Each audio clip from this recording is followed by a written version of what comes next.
Hello ladies and gentlemen, Nick here. Welcome to this Aimless Wanderings vlog. Today we'll be looking at Convolution of the Doctor, Side A. Because it's an audiobook, so it's called Side A, Side B. I think that was John Granston's idea. So this story is Joel H. Jolson's second venture into writing, and also it's probably the best story with Dynamite so far. Yeah, it's such a great story. Certainly in terms of the character. There's more about it in part 2 with the story itself, but part 1 sees a lot more of the character.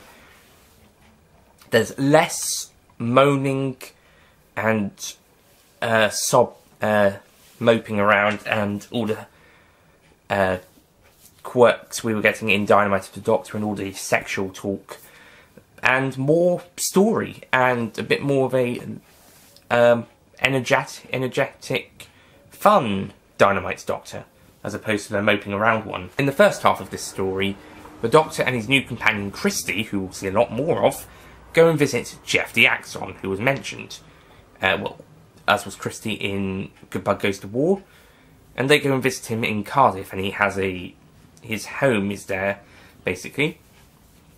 Meanwhile, an alien spaceship has arrived above Cardiff to there's an alien trying to kill the Doctor, and it turns out to be the Time Devil, a creation created by the Daleks.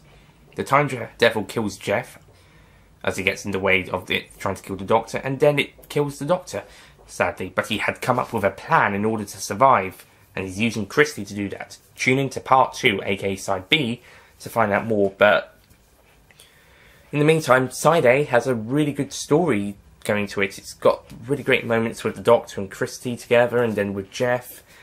The pre-credits is a very pre-creditsy new series story, but with more violence. And yeah, I guess Annabelle died because we never hear about her again. Somehow they get onto this kind of rock planet, which turns out to be a spaceship. In a way, it's a parody of the new series. Of a new series tropes, so it makes sense.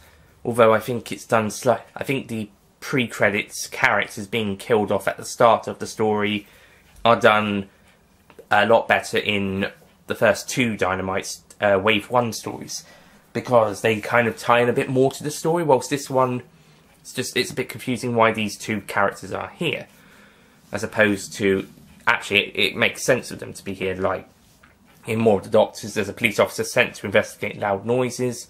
In Blobbertron, you've got a couple of teenagers breaking into an old fairground ride.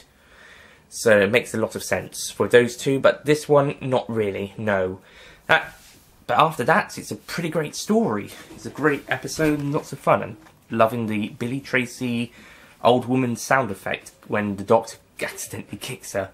Oof! Whoopsies. And the Ford Cortina being bigger on the inside, that was great. And all the banter, that was all great. So, Side A, just a little, just my only niggles are basically the stuff at the start not actually tying in with the story, even as a plot thing.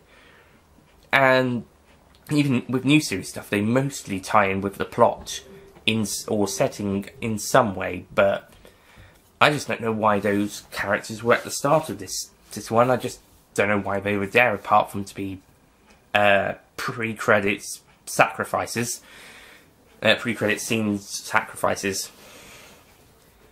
But overall, it's a really great start to this great story. So I'm going to give it a 9 out of 10. Yep, great start. So thank you for watching, and I'll see you guys next time for Side B.